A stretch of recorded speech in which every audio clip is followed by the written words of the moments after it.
we're going to make a gingerbread house. But before we start, we're going to do some practice first. This is my practice paper. You can use any piece of paper, loose leaf paper, lined paper from your notebook, the back of a piece of mail, any paper you have to practice. The reason we're practicing is because drawing houses can be difficult. This one is easier because it's straight on and it's not 3D at all. I'm okay with it if you want to draw a house like this. I think it's beautiful. If you want to see pictures of houses, please click the black star on my Google slide and you will see lots of gingerbread houses to give you ideas. What I'm going to go over is how to make a house more 3D, like this one and like this one. Let's see, this house here is 3D. That means we not only see the front, but we see one or more sides of the house as well. Here we see the side of the house and the left side of the roof. Okay, this page can also be found if you click the black star on my Google slide. So I'm going to zoom in so you can see. And I'm going to tell you some tips and tricks on how to make or draw a house more 3D. First, maybe I'll start over here. This is the ground. Left side, right side. Rooftop.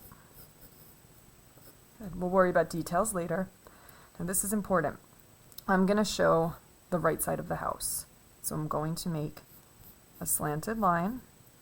Now, this is the rules of 3D drawing. If this line is here, going up on a right diagonal, this line has to match it, and then this line has to match it. So all lines on the right side have to be the same. You cannot draw a line like that. That is wrong. You cannot draw a line like that. That is wrong. So I'm going to slide this up a little bit, and then I'm going to draw the rooftop. Okay, if you have toothpicks at home, you can use anything, even a pencil you can put there to help you see if the lines are the same. So I'm going to move these out of the way. Next, let's look at this line. This line has to match this line right there for the back of the house. So I'm going to slide it over a little bit, make sure that they're parallel, the same, or matching. Check your work before you go on. That is correct. Now the next rule.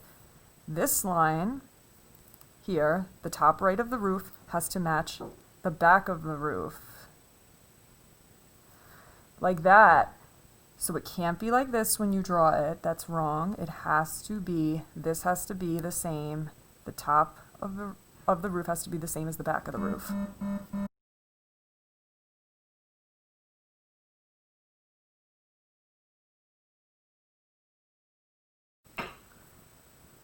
And look at that, a 3D house. Mine looks a little funky and it's on the side. I did that on purpose because I want it to look kind of put together like a bunch of crackers or candy to make a gingerbread house.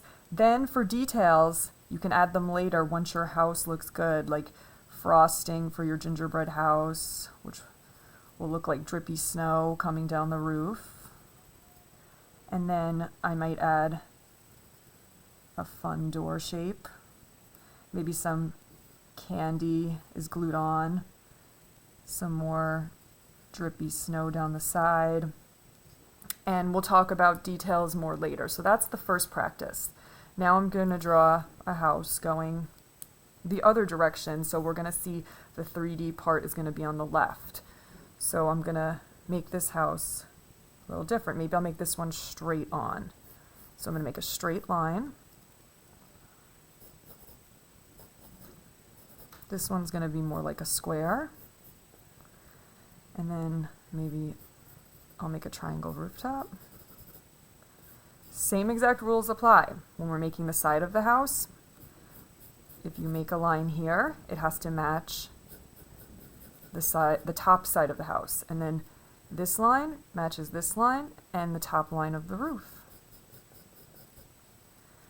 This line and this line match as well as the back of the house, and then this left side of the roof has to match the back left side of the roof. Ta-da! Once again, a 3D house. Now remember, this is practice. You want to do practice before you draw your gingerbread house because you don't want to draw all the details and all the candy canes and mint candies and colorful candies on your house, only at the end to look and say, oh no, I drew the house totally wrong. If you're not good at drawing 3D, you can absolutely just draw a house that is straight on. But I wanted to teach you that. Okay, so next we're going to go into the full project where our house is going to be big, and I'm going to put mine on watercolor paper. I'll be painting, but you can use any paper you have. Stay tuned.